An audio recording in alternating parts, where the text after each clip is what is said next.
पलपल news से मैं हूं आपके साथ नदीम अकरम।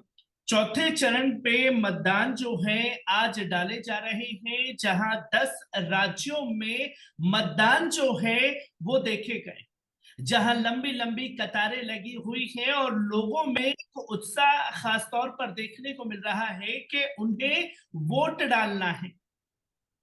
3 चरणों में क्या क्या तस्वीरें लोगों के सामने आई, वो चीजें लोग बखूबी समझ रहे हैं, जिससे भारतीय जनता पार्टी हताश भी है, परेशान भी है। और चौथे चरण सबसे अहम माना जा रहा है। दिग्गजों की साख जो है वो दांव पर है इसी चौथे चरण में।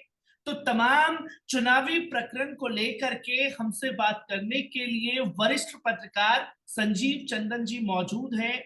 सर, सबसे पहले जब आज खबर सामने आती है, कई वीडियो कई तस्वीरें ऐसी सामने आई जहां लंबी लंबी कतारें जो हैं वो देखने को मिली हैं, किस ओर इशारा करती हैं ये लंबी लंबी कतारें जो वोट डालने के लिए इतनी कड़ी धूप में भी निकल रहे हैं?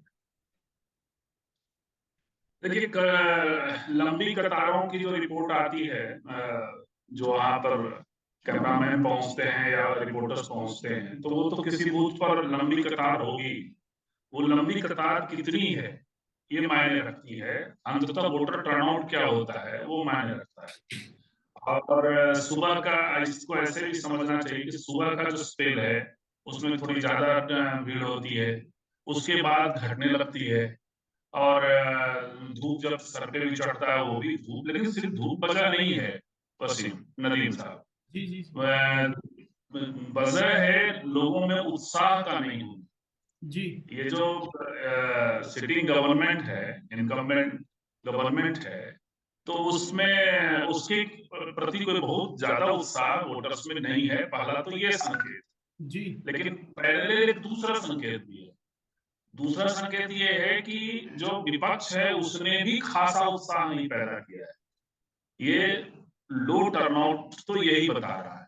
जी तो इस लिहाज से बहुत ही फ्लैट चुनाव है। आज शाम शाम तक यदि बढ़ जाती है तो अच्छी बात है। हम सब तो इसी का इंतजार कर रहे हैं कि वोटर टर्नआउट बढ़े।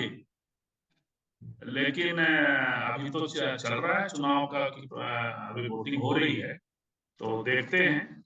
लेकिन ये बेहद फ्लैट चुनाव है, बेहद स्थानीय मुद्दों पे चुनाव हो रहा है और बेहद स्थानीय फैक्टर्स काम कर रहे हैं। जो उम्मीदवार हैं वो काम कर रहे हैं और जो लोकल छत्रप हैं वो काम कर रहे हैं।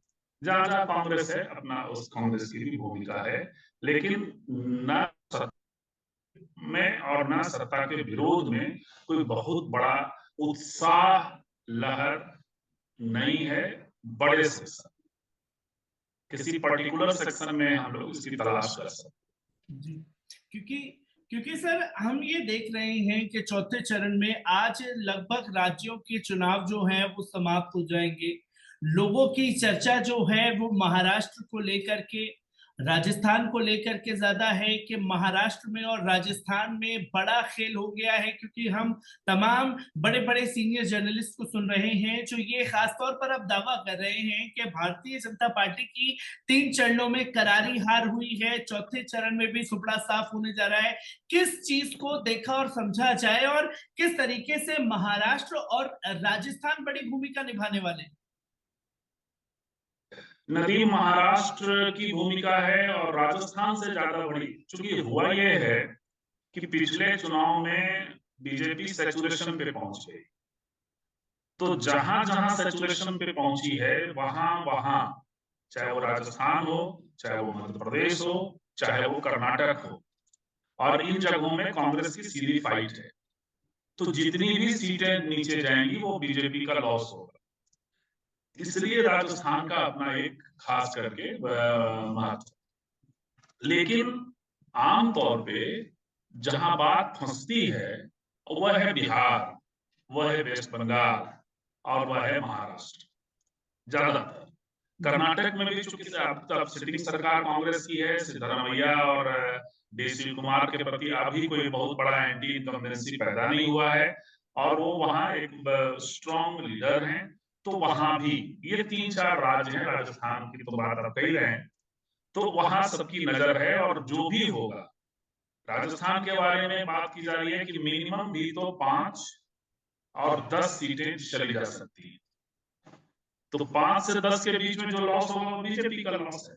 अभी इसीलिए जो ये 400-800 का जो मसला है या 370 का जो मसला है वो बेहद बोगस दिखाई पड़ता है। अभी सैचुरेशन से इनको नीचे जाना है। नीचे जाना एक ट्रेंड है जो पिछले 3 और आज भी जो सिस्टम, आज भी जहां जहां चुनाव हो रहा है, तो नीचे जाना एक ट्रेंड है। यदि ये ट्रेंड कहां जाके रुकेगा ये सवाल है।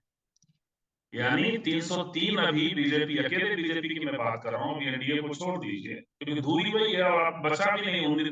2019 वाला एनडीए अभी है नहीं। अभी पंजाब में देखिए अकाली दल बाहर है। तो नीचे गिरने में वो कितना नीचे चला जाता है ये ट्रेंड, ये सवाल है। और अपोजिशन के पक्ष में जो दूसरी बात जाती है वो है ऊपर का ट्रेंड है उनका। यानी कांग्रेस को 53-54 जो अभी हैं 53-54 उससे ऊपर जाना है। दूसरी पार्टियां बिहार में ही देखिए, बिहार में 39 में से 39 सीटें बीजेपी के पास है और एनडीए के पास है, दोनों मिलाकर के। तो अब उसमें से घटना है तो वहां आरजेडी को ऊपर जाना है। तो इस ट्रेंड में कहां जाकर के रेखा रुकती है, ग्राफ कहां रुकता है, दोनों के पक्ष में गिरने वाले के ऊपर जाने वाले के, ये देखना है क्योंकि फाइट टफ। क्योंकि सर हमने ये देखा कि 2019 के मैथमेटिक्स को आपने खास तौर पर समझाने की कोशिश की। 303 सीटें 2019 में थी, वो भी उस समय जो सबसे बड़ा हादसा कहिए चाहे देश पर आतंकवादी हमला हुआ पुलवामा, उसके बाद में भारतीय जनता पार्टी ने उस मुद्दे को बुलाया, सेना के जवानों पर वोट मांगे। और कई परिवार से तो मैं खुद भी जाकर के बात करके आया, जहां बड़े बड़े दावे नाम लेकर के किए गए, उन सेना के जवानों के परिवार के लिए कुछ नहीं किया गया आज तक। पर यहां ये चीज समझने की जरूरत है कि 303 में अगर 272 पर सरकार बनेगी, अगर 50 सीटें भी कम होती हैं भारतीय जनता पार्टी की या 40 सीटें भी कम आती हैं, तो क्या देश के प्रधानमंत्री तब देश के प्रधानमंत्री बन पाएंगे? क्योंकि हमने राहुल गांधी को कन्नौज से साफ तौर पर ये कहते हुए सुना और वो मंचों से लगातार कह रहे हैं कि देश के प्रधानमंत्री नरेंद्र मोदी जी नहीं बनेंगे, ये हम गारंटी के साथ कह रहे हैं। और ये भी देखा कि हमने राहुल गांधी के ट्रैप में जो है देश के प्रधानमंत्री फंसते जा रहे हैं। जहां पहले हम सोचते थे कि राज्यों के कैपिटल हुआ करते थे, अब तो जिलों के कैपिटल उंगलियों पर बता रहे हैं देश के प्रधानमंत्री। जो ये चीजें चल रही हैं, एक हादसे पर देश के प्रधानमंत्री जिस तरीके से बयान दे रहे हैं, क्या जनता पर इसका असर हो पा रहा है या कांग्रेस सही तरीके से समझा पाई है देश की जनता को? ये बात सही है कि इनको नीचे जाना है और जब नीचे चले जाएंगे 272 से 10 सीटें भी यदि नीचे चली गई तो मुश्किल होगा नरेंद्र मोदी के लिए पीएम बनना। मैं 10 सीटों की बात कर रहा हूँ, जाने की संभावना तो 30 से 40 सीटें मिनिमम। मैंने कहा ट्रेंड है नीचे जाने का, कितना नीचे चला जाएगा अलग बात है। 200 से नीचे चला जाए तब तो एकदम से बीजेपी की सरकार बननी मुश्किल हो जाएगी। लेकिन यदि 220, 230 तक बात आकर के टिक जाती है तो फिर दौड़ शुरू होगी। दौड़ में पार्टी किसी की भी सरकार बनने की स्थिति आ सकती है और वो 77 में जो देश में हुआ था या 89 में जो देश में हुआ था वैसी स्थिति पैदा हो सकती है। 77 से बल्कि अलग करिए आप 89 और 89 से भी ज्यादा 96 में जो हुआ जब देवगौड़ा और गुजराल साहब पीएम थे, तो ये स्थितियां आ सकती है। इसलिए जो राहुल गांधी कह रहे हैं कि गारंटी हमारी मोदी जी नहीं बनेंगे, तो उसमें तो बहुत हद तक वो वोट जो जिस तरह से 3 फेज हुआ, 4था फेज भी चल रहा है, तो उस लिहाज से मुझे लगता है कि वो होना है। प्रधानमंत्री इसीलिए बैलेंस खो रहे हैं और प्रधानमंत्री बैलेंस जो खो रहे हैं उसमें सिर्फ ये तो चलिए कैपिटल वेपिटल वाली बात जो उन्होंने की कि जिला और कैपिटल आदि आदि, तो वो तो है, वो तो थोड़ा सा उसको क्या कहें, मस्तिष्क का इम्बैलेंस ही कहेंगे। लेकिन उससे ज्यादा पूरा सोच समझ के कोल्ड माइंडेड जो काम कर रहे हैं वो ज्यादा खतरनाक है देश के फैब्रिक के लिए। वो जो हिंदू मुसलमान कर रहे हैं वो देश के फैब्रिक के लिए, देश की राजनीति के लिए बेहद खतरनाक है। और वो आज ही की सरकार के लिए नहीं, आने वाली सरकार के लिए भी चुनौती होगी। क्योंकि जब आप समाज में इतना जहर बो देंगे और बिना फैक्ट के कई जगह मैं देखता हूँ, आज भी देखा पीएम का एक इंटरव्यू देखा, पढ़ा, मैं देखता नहीं सुनता नहीं हूँ पीएम, इरिटेशन होता है, पढ़ता हूँ। तो जो पढ़ करके मैंने देखा उसमें आज भी वो बात कर रहे हैं कि हम तो फैक्ट सामने ला रहे हैं, लेकिन नदीम कौन सा फैक्ट सामने ला रहे हैं? मनमोहन सिंह जी ने कहा कि इस देश के संसाधनों पर पहला हक अल्पसंख्यकों का है। उसमें उन्होंने नाम लिया क्रिश्चियन, जैन, फिर एक बात महिलाओं का है, आदिवासियों का है, शेड्यूल कास्ट का है, पहले ये कहा, फिर अल्पसंख्यक का, अल्पसंख्यक चौथे नंबर पे, और तब जाकर कहा खासकर मुसलमान। खासकर मुसलमानों का कहने का अर्थ ये था कि जैन चूंकि बहुत एक पावरफुल कम्युनिटी है फाइनेंस वाइज, अब दो समितियां बन चुकी, रंगनाथ मिश्रा कमेटी कांग्रेस के टाइम में और सच्चर कमेटी, आज इन्होंने भी कमेटी बनाई हुई है, बीजेपी ने भी बालाकृष्ण कमेटी बनाई हुई है। तो इन कमेटियों के जो रिपोर्ट हैं इन सब के हिसाब से, लेकिन इन्होंने क्या किया, इन्होंने इसमें से मुसलमानों का पहला हक है करके, ये पीएम को शोभा नहीं देता। बीजेपी के छुटभइये नेता, बीजेपी के रैंक एंड फाइल, बीजेपी के कार्यकर्ता यदि है, या बीजेपी के इस काम के लिए उन्होंने अमित मालवीय को तो रखा ही है, इसमें क्यों पीएम मोदी खुद उसमें आते हैं? ये काम भी मालवीय को करने दीजिए, वो जितना अफवाह फैलाते हो, जितनी झूठी खबरें चलाते हो, चलाने की कोशिश करते हो, जितना ट्विस्ट करते हो, जितना झूठ बोलते हो, ये काम अमित मालवीय का है, संबित पात्रा का है, वो करने दीजिए। पीएम अंततः पीएम है, वो हमारा भी पीएम है, यदि हम नहीं चुनते हैं तब भी हमारा पीएम। तो भारत की गरिमा और एक पद की गरिमा उसके साथ है, उनके साथ है, तो उनको इससे बचना चाहिए। लेकिन उन्होंने लगातार जो इम्बैलेंस उनको लग रहा है कि बात नहीं बन रही है, तो वो बहुत कोल्ड माइंडेड, कैपिटल वाली बात मेंटल इम्बैलेंस है, लेकिन जो हिंदू मुस्लिम वो कर रहे हैं वो बेहद ठंडे दिमाग से कर रहे हैं और सुनियोजित ढंग से कर रहे हैं।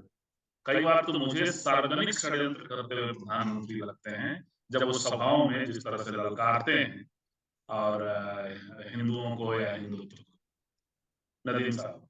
जी सर, इसी के साथ साथ हमने ये देखा कि देश के प्रधानमंत्री जिस तरीके से हिंदू मुस्लिम पॉलिटिक्स कर रहे हैं, क्या ये माना जाए कि जिस तरीके से देश के प्रधानमंत्री बयान दे रहे हैं उसका असर जनता पर हो रहा है? क्योंकि सबसे बड़ा फैक्टर तो जनता है ना, क्योंकि अगर जनता हिंदू मुस्लिम के फेर को समझेगी देश के प्रधानमंत्री के, तो यकीनन भारतीय जनता पार्टी के फेवर में चुनाव जाएंगे।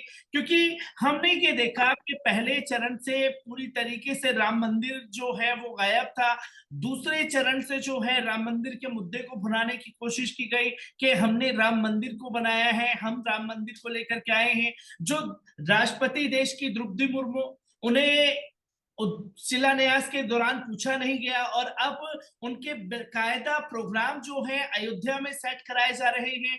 देश के प्रधानमंत्री 3 से 4 दिन अयोध्या में बिता रहे हैं, पूरा कैबिनेट जो है अयोध्या में बना दिया गया है। तो क्या देश की जनता को साफ तौर पर मैसेज देने की कोशिश है? अब तो वो ये भी मंचों से खास तौर पर बोलते हुए नजर आए कि अगर कांग्रेस की सरकार बन गई तो राम मंदिर जो है वो ढा दिया जाएगा फिर से। ये जो बातें देश के प्रधानमंत्री को शोभा दे रही है, जनता पर असर हो रहा है इन चीजों का? मैं इसी बात को तो कह रहा हूँ कि प्राइम मिनिस्टर की गरिमा का कोई ध्यान नहीं रखा, और बहुत ही सुनियोजित, क्योंकि उनका वो टेस्टेड फॉर्मूला है पिछले 20-25 साल से, 22 साल से, कि वो हिंदू मुस्लिम करके और वो अपना सरकारें बनाते रहे हैं अपने राज्य से लेकर के देश तक। लेकिन वो हिंदू मुस्लिम ही सिर्फ नहीं करते हैं नदीम, बीजेपी ने बूथ लेवल से लेकर ऊपर तक हिंदुओं के जाति सेक्शन को रिप्रेजेंट भी कर रहा है, उनको भागीदारी दी है। तो जितना हिंदू होता है मसला, उससे ज्यादा जाति भागीदारी का मामला है, जिसमें दूसरी पार्टियां फेल होती है।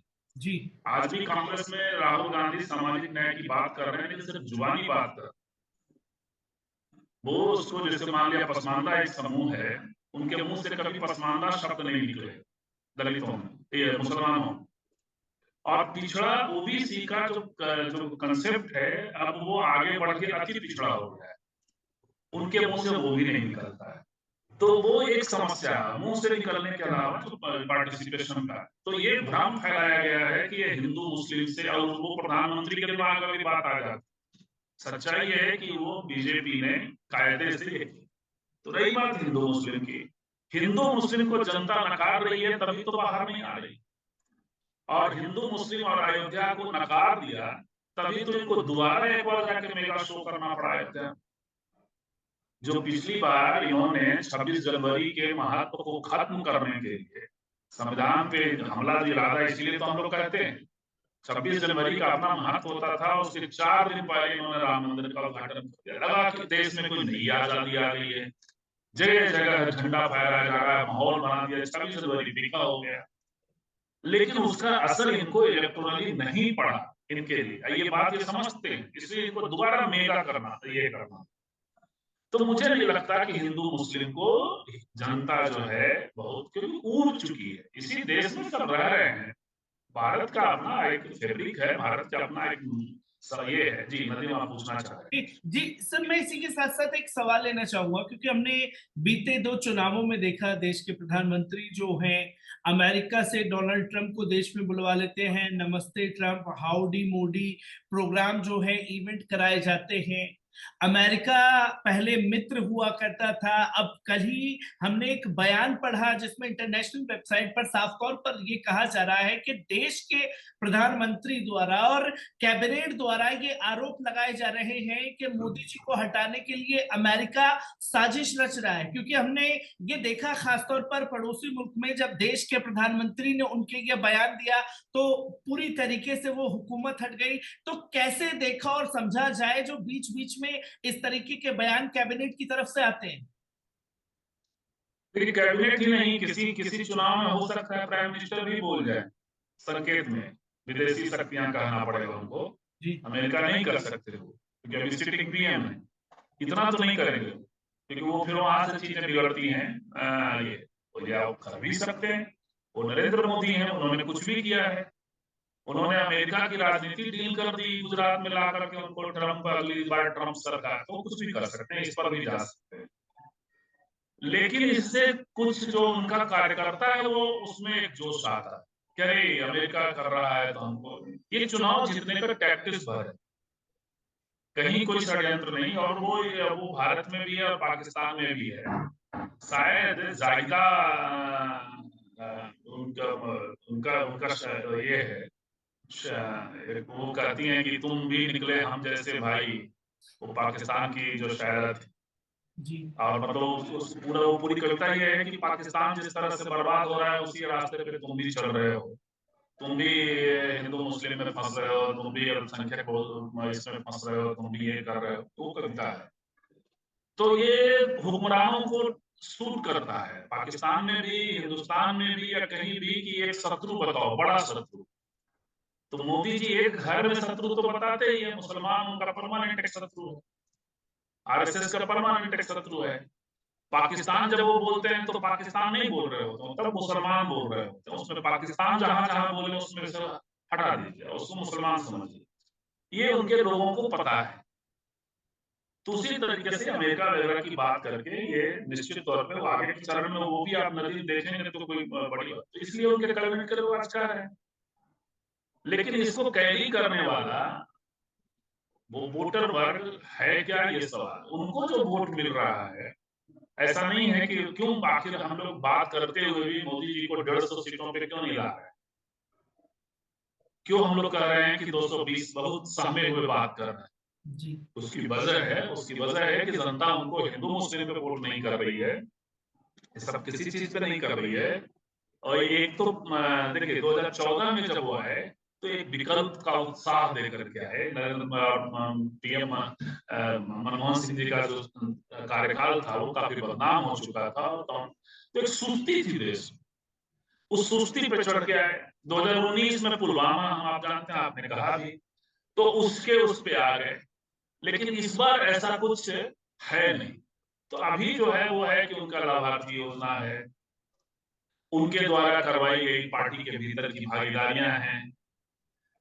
पिछड़ा अति पिछड़ा में वो अति पिछड़ा पकेट पे ज्यादा जोर दे रहे हैं। अब रोहिणी आयोग वगैरह आप जानते हैं, यहाँ तक कि बीजेपी पसमानदाओं का वोट लेने में सफल हो गई है। आपको पता होगा अभी 2024 में क्या हुआ है पता नहीं, लेकिन लखनऊ में म्यूनिसिपल काउंसिल कॉर्पोरेशन के चुनाव में 150 के आसपास उसके अपने काउंसिलर चुना ये लेकर के आया। वो पसमानदा समुदाय के लोगों को लड़ाया, जीत के आया नहीं आया लेकिन लड़ाया, और ये बड़ी बात थी मुसलमानों के बीच में घुसपैठ का। तो ये सब फैक्टर काम कर रहे हैं, जिस फैक्टर का अपर कास्ट का एक है। मैं ये मानता हूं कि अपर कास्ट का एक सेक्शन हिंदुत्व को लेकर के इनके साथ थोड़ा मुतमईन है, जो जाति फैक्टर इनके साथ है।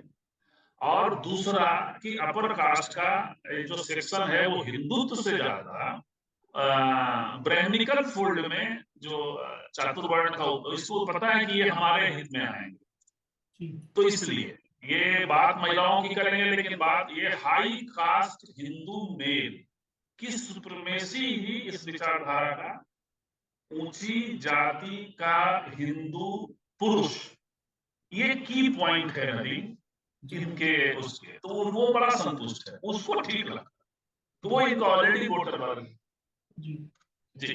क्योंकि सर ये भी रिपोर्ट अभी ताजा जो सामने आ रही है कि अभी 10 बजे तक 15% वोट जो हैं वो डाले जा चुके हैं, और रिपोर्ट ये भी सामने आ रही है कि जगह जगह तकरीबन 10 राज्यों में जहां चुनाव है 29 से ज्यादा ईवीएम जो है वो दगा दी गई है, खराब हो रही है।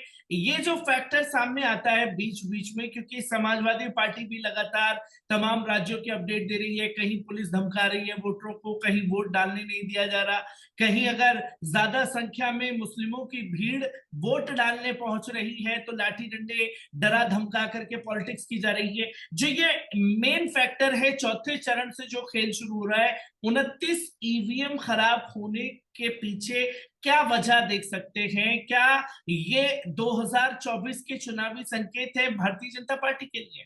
क्योंकि तमाम राजनीतिक पार्टियां इस पर बात नहीं कर रही हैं। हाँ देखिए, ये तो सत्ता पक्ष का अपना एक टैक्टिस है, वो जो कर रहे हैं, और लेकिन इतना नहीं कर रहे हैं, सुना है मैंने। ये उसका दूसरा पक्ष भी है कि योगी जितना नुकसान कर सकते थे, मोदी के तो एक्सटेंडेड वर्जन है, उतना इस बार नहीं कर रहे हैं। उसकी वजह ये भी है कि वो भी चाहते हैं कि मोदी जी जाए, जी मोदी जी जाए, दूसरे लोग आए, पॉलिटिक्स का एक नया दौर शुरू हो जिसमें योगी जी की भी संभावनाएं बढ़े। अदरवाइज योगी जी के ऊपर जो है सर पे तलवार लटका हो, वो जैसे ही मोदी आएंगे तो जैसे शिवराज सिंह चौहान को हटाया, जैसे वो बात बनती नहीं है दोनों के बीच। तो इसलिए इस बार ये भी कई पत्रकारों से मेरी बात होती है यूपी के, तो वो बता रहे हैं कि इस बार थोड़ा स्मूथ जाने दे रहे हैं। अब कई जगहों पे वो कर रहे होंगे, वो खबरें जो आ रही हो तो सही है। तो एक तो ये है, दूसरा की जो ईवीएम का मामला है, मेरा निजी मत है कि मैं ईवीएम थ्योरी के बहुत पक्ष में नहीं, और नहीं मुझे ऐसा लगता है कि कोई मन से नेता भी कोई पक्ष में नहीं, वो बातें करते जरूर हैं, नहीं तो अदरवाइज कांग्रेस के मैनिफेस्टो में ईवीएम हटाओ का भी होता। वीवीपैट वगैरह की बात है, वो अलग बात है, होना ये जनता मांग रही है तो सब करना चाहिए। तो ये जो ईवीएम की खराबी का मामला आप नदीम कह रहे हैं, वो होता है, मशीन है अंततः, वो रिप्लेस हो गया होगा। जो भी चुनाव कराने जो लोग जाते हैं वो जानते हैं कि क्योंकि ईवीएम पे आप सवाल खड़ा करते हैं, तो मुझे लगता है कि डेमोक्रेसी के इंस्टीट्यूशन पे आप भी हमला कर रहे हैं जितना नरेंद्र मोदी कर, जी, और नहीं तो फिर आप बाहर हो जाइए, जी बाहर हो जाइए और प्रोसेस करिए, जनता में दबाव लाइए, बनाइए चुनाव को लेकर के। मुझे नहीं लगता कि बांग्लादेश, एक छोटा देश है, बांग्लादेश में बिना विपक्ष के जैसे चुनाव लड़ लिया, वैसा चुनाव नहीं होने वाला बिहार में, सॉरी भारत में नहीं होने। भारत आप समझ रहे हैं कि कितना बड़ा देश है। जी, क्योंकि सर हमने ये देखा, जो कि आपने मोदी जी और योगी जी के बीच में एक अंदरूनी कलह को सामने रखा। मैंने खुद भी यूपी का दौरा किया, यूपी में जगह जगह पोस्टर बैनर लगे हुए हैं, पर उन पोस्टर बैनरों में से खासतौर पर सीएम योगी आदित्यनाथ जो उत्तर प्रदेश के मुख्यमंत्री हैं, उत्तर प्रदेश में उनकी तस्वीरें जो हैं जगह जगह से गायब हैं। देश के प्रधानमंत्री की ही तस्वीरें हर जगह दिखाई जा रही हैं। क्या ये बड़ी वजह है? और अगर 10 सीटें या 15-20 सीटें भी भारतीय जनता पार्टी बहुमत के आंकड़े से कम लाती है, तो क्या भारतीय जनता पार्टी सरकार बनाएगी? और अगर भारतीय जनता पार्टी की सरकार बनेगी, तब प्रधानमंत्री फेस कौन हो सकता है? देखिए, वो तो अभी पहले मैंने बात की और यदि बहुमत से नीचे जाती है 220 वगैरह के आसपास, तो बहुत सारी संभावनाओं के दरवाजे खुल जाएंगे। उसमें होगा ये कि चूंकि राष्ट्रपति इनकी है, तो वो यदि ये मेजोरिटी में भी आ जाएगा इंडिया गठबंधन सब मिला करके, कल्पना करिए 272 से ऊपर हो, लेकिन वो गठबंधन को नहीं बुलाएंगे, वो सबसे बड़ी पार्टी को बुलाएंगे। रूल भी यही कहता है कि सबसे बड़ी पार्टी को बुलाया जाए, जी जो संवैधानिक नियम है। तो वैसे में बीजेपी को बुलाया जाता है और बीजेपी के भीतर के आपस के संघर्ष शुरू होते हैं। इंडिया गठबंधन से भी लोग प्लस एक बड़ा साइजेबल संख्या बीजेडी वहां आंध्रा में वाईएसआर। वाईएसआर सॉरी नहीं वाईएसआर पार्टी का नाम शायद ये है। तो वो या ऐसी कम से कम 3-4 मेजर पार्टियां हैं जो अलग से चुनाव लड़ रही हैं। तो उनका दबाव इंडिया गठबंधन के भीतर से भी कुछ लोग हो सकते हैं और एनडीए गठबंधन में भी कुछ पार्टियां हो सकती है जो कह सकती हैं कि भैया इनको बाहर करो, नया चेहरा लाओ तो हम कर सकते हैं। ये हो सकता है, इसकी संभावनाएं भरपूर है, क्योंकि मोदी जी ने और अमित शाह ने पॉलिटिकल लोगों को होस्टाइल किया है। जी। पॉलिटिकल लोगों पे निजी हमले, निजी तौर पे ऐसा लगा कि जैसे वो नष्ट करने चले हैं कि परिवार के तौर पे लोगों को।